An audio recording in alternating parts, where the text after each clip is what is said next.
नासिक के पास शांत कहंडलवाड़ी गांव की गलियों में अशोक खरात नाम का एक लड़का था। स्कूल की असफलता के बावजूद बड़े सपने देखता था। उसने क्लास 8 मुश्किल से पास की और क्लास 10 में सिर्फ 28 अंक लाकर फेल हो गया, लेकिन समंदर ने उसे गरीबी से दूर बुलाया। वह मर्चेंट नेवी में नाविक के रूप में शामिल हुआ और दूर दूर के समंदरों की यात्रा की। हालांकि बाद में वह खुद को कैप्टन कहलवा था, लेकिन सिर्फ कुछ साल की नौकरी के बाद 1990 के शुरुआती सालों में नासिक लौट आया, जहां उसे ताकत और सम्मान की भूख सताने लगी। 2002 तक उसने कनाडा कॉर्नर में एक मामूली ज्योतिष की दुकान खोल ली। मुंबई से कुछ पैसे में खरीदी गई साधारण मणियों को भगवान द्वारा दी गई दिव्य जेवर कहकर हजारों रुपए में बेचने लगा। शुरुआती धोखाधड़ी की शिकायतें आईं, लेकिन स्थानीय प्रभाव ने उन्हें दबा दिया।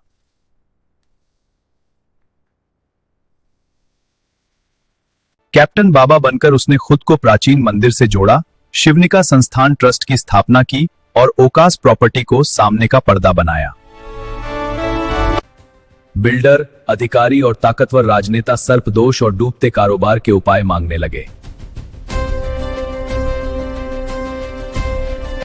वह खुद को दिव्य अवतार बताता और श्राप, टूटे विवाह तथा बर्बाद किस्मत के तुरंत इलाज का वादा करता।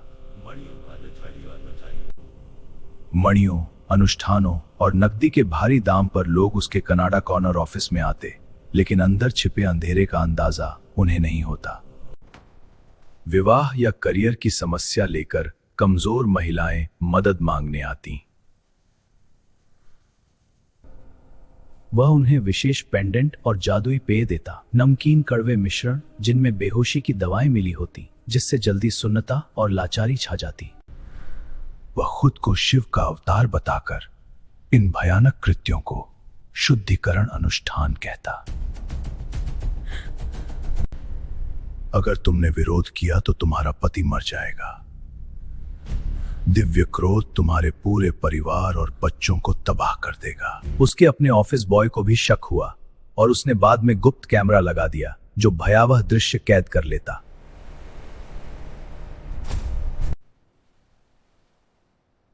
पुलिस को बाद में 58 आपत्तिजनक वीडियो, लोडेड पिस्तौल, जिंदा कारतूस, नकदी और लैपटॉप मिले।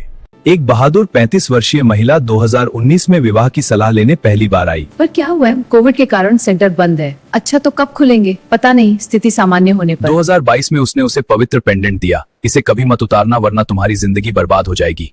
परीक्षा में उतारने पर कुछ ही दिनों में उसका प्रस्ताव टूट गया। उसकी शक्तियों पर यकीन करके उसने बेहोशी वाला पानी पी लिया। सुन्नता फैल गई। पहला बलात्कार अनुष्ठान के बहाने हुआ। शादी के बाद भी खत्म नहीं हुआ। नई धमकी आई, अगर तुमने इनकार किया तो तुम्हारा पति आज रात मर जाएगा। 17 मार्च 2026 को उसने आखिरकार चुप्पी तोड़ी।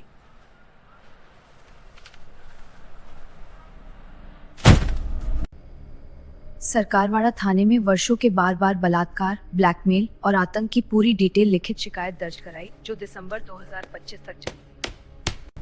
कुछ घंटों बाद पुलिस ने उसके कर्मयोगी नगर घर और सिन्नर फार्म हाउस पर छापा मारा। दस्तावेज, रिकॉर्डिंग डिवाइस, 6 लाख रुपए नकद और पिस्तौल बरामद हुई।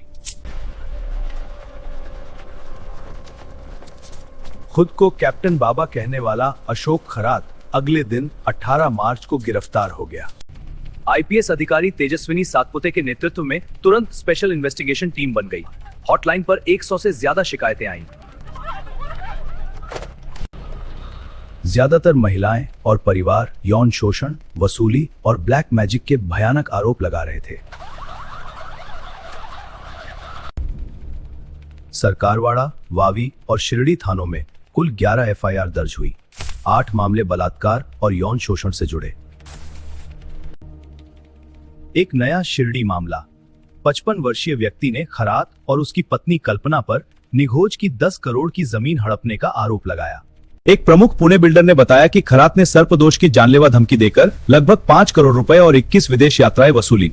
खरात ने सर्पदोष का डर दिखामाई सपने छीन लिए, मैं अब टूट चुका हूँ। एक अन्य पीड़िता को गर्भवती करके गर्भपात की गोलियां दी गई और रिश्तेदारों के आधार पैन कार्ड छीन लिए गए। एसआईटी ने मंदिर पुजारी, चौकीदार और बहादुर ऑफिस बॉय से घंटों पूछताछ की, जिसने गुप्त कैमरा सबूत सौंपा। हम सबूत दे चुके हैं, बस मुझे झूठ नहीं बोल रहे। 31 मार्च को खरात के बेटे हर्षवर्धन को पूछताछ के लिए हिरासत में लिया गया, जबकि पत्नी कल्पना फरार है। पुलिस सूत्रों के मुताबिक जांच जारी है और जल्द ही नए खुलासे हो सकते हैं। पुलिस हिरासत बढ़ाई जाती है। पुलिस हिरासत कई बार बढ़ाई गई। 1 और 2 अप्रैल 2026 को पहले मामले में 14 दिन न्यायिक हिरासत मिली। फिर गर्भपात वाले नए मामले में 8 अप्रैल तक पुलिस रिमांड। वह अदालत में ज्यादातर चुप रहा। कैप्टन बाबा के साथ महाराष्ट्र के बड़े नेताओं की तस्वीरें और वीडियो वायरल हो गए। तब महिला आयोग की अध्यक्ष रूपाली चकणकर ने ट्रस्ट से जुड़ाव और पुरानी तस्वीरों के सामने आने पर इस्तीफा दे दिया। जांच कर रहे हैं। प्रेस का लुकआउट सर्कुलर देखिए, हम कार्रवाई जारी है, पूरा सच सामने आएगा। मुख्यमंत्री देवेंद्र फडणवीस ने हर किसी के खिलाफ सख्त कार्रवाई का वादा किया और विदेश भागने से रोकने के लिए लुकआउट सर्कुलर जारी किया। जांचकर्ता अब भी बेहोशी की दवाएं, आपत्तिजनक वीडियो, वित्तीय रास्ते और उससे जुड़ी 52 संपत्तियों की जांच कर रहे हैं। नासिक रोड सेंट्रल जेल में बंद, जो कभी डर और अंधविश्वास से भगवान का खेल खेलता था, अब कानून की पूरी ताकत का सामना कर रहा है। लेकिन और कितनी पीड़िताएं चुप हैं। जांचकर्ताओं ने और भी चौंकाने वाले खुलासे किए। खरात प्लास्टिक के सांप, टाइगर स्किन और जंगली जानवरों की वस्तुओं का इस्तेमाल करके पीड़िताओं को डराता था। सर्पदोष की मौत की धमकी देकर लाखों रुपए वसूलता। तीखे सवालों के जवाब में वह अजीब दावे करने लगा। अब तक 30 पीड़िताओं और गवाहों के बयान दर्ज हो चुके हैं।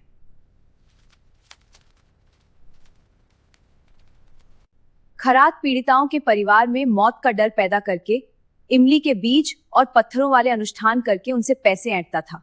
यह उसका तयशुदा तरीका था। एसआईटी की साइबर टीम ने पीड़िताओं के आपत्तिजनक वीडियो वाले 4650 ऑनलाइन लिंक्स हटाए और 450 सोशल मीडिया अकाउंट्स को हमेशा के लिए डिलीट कर दिया। लेकिन वायरल वीडियो अभी भी कुछ जगहों पर फैल रहे थे, जिससे पीड़िताओं को और दर्द हो रहा था। प्रवर्तन निदेशालय ईडी ने भी कार्रवाई शुरू कर दी। खरात की वित्तीय लेन देन, 18 करोड़ का फार्म हाउस और करोड़ों का साम्राज्य अब जांच के दायरे में है। चौंकाने वाली बात यह है कि 2022 में शिरडी में विकास दिवाटे नाम के व्यक्ति ने आत्महत्या कर ली थी। सुसाइड नोट में उन्होंने खरात और ससुराल वालों को दोषी ठहराया था। यानी यह पहला मामला नहीं था। खरात का अंधेरा पहले से फैला हुआ था। छोड़ दो मुझे, मैंने कुछ नहीं किया। शांत रहो, चलो। जेल में बंद खरात अब भी सहयोग नहीं कर रहा। एक मामले में 14 दिन न्यायिक हिरासत के बाद दूसरे मामले में 8 अप्रैल तक पुलिस रिमांड मिला। अगली तारीख 8 अप्रैल। अदालत में वह ज्यादातर चुप रहता, लेकिन जांचकर्ता कहते हैं कि उसका साम्राज्य अभी पूरी तरह नहीं टूटा। हॉटलाइन पर 100 से ज्यादा शिकायतें आईं। एसआईटी का अनुमान है कि पीड़ित महिलाओं की संख्या 150 से भी ज्यादा हो सकती है। हर रोज नई परतें खुल रही हैं। हर नया बयान और डरावना है। जब खरात को कोर्ट ले जाया जा रहा था तो बाहर भीड़ ने पुलिस वैन पर पत्थर फेंके। गुस्सा इतना था कि लोग न्याय की मांग कर रहे थे। आस्था का दुरुपयोग करने वाले को अब कोई बचाना नहीं चाहता। खरात के ट्रस्ट को दरना डैम से रोजाना लाखों लीटर पानी डाइवर्ट करने की अनुमति मिली थी, वो भी अब रद्द हो गई। सरकारी सुविधाएं कैसे मिली, यह भी जांच का विषय बन गया है। एक पीड़िता को खरात ने गर्भवती किया और फिर गर्भपात की गोलियां थमा दी। रिश्तेदारों के आधार और पैन कार्ड भी छीन लिए। यह सिर्फ शारीरिक नहीं, मानसिक और आर्थिक शोषण का पूरा खेल था। नासिक की गलियां आज भी उस अंधविश्वास की याद दिलाती हैं जिसने एक मामूली नाविक को भगवान बना दिया। लेकिन अब न्याय की रोशनी उस अंधेरे को चीर रही है।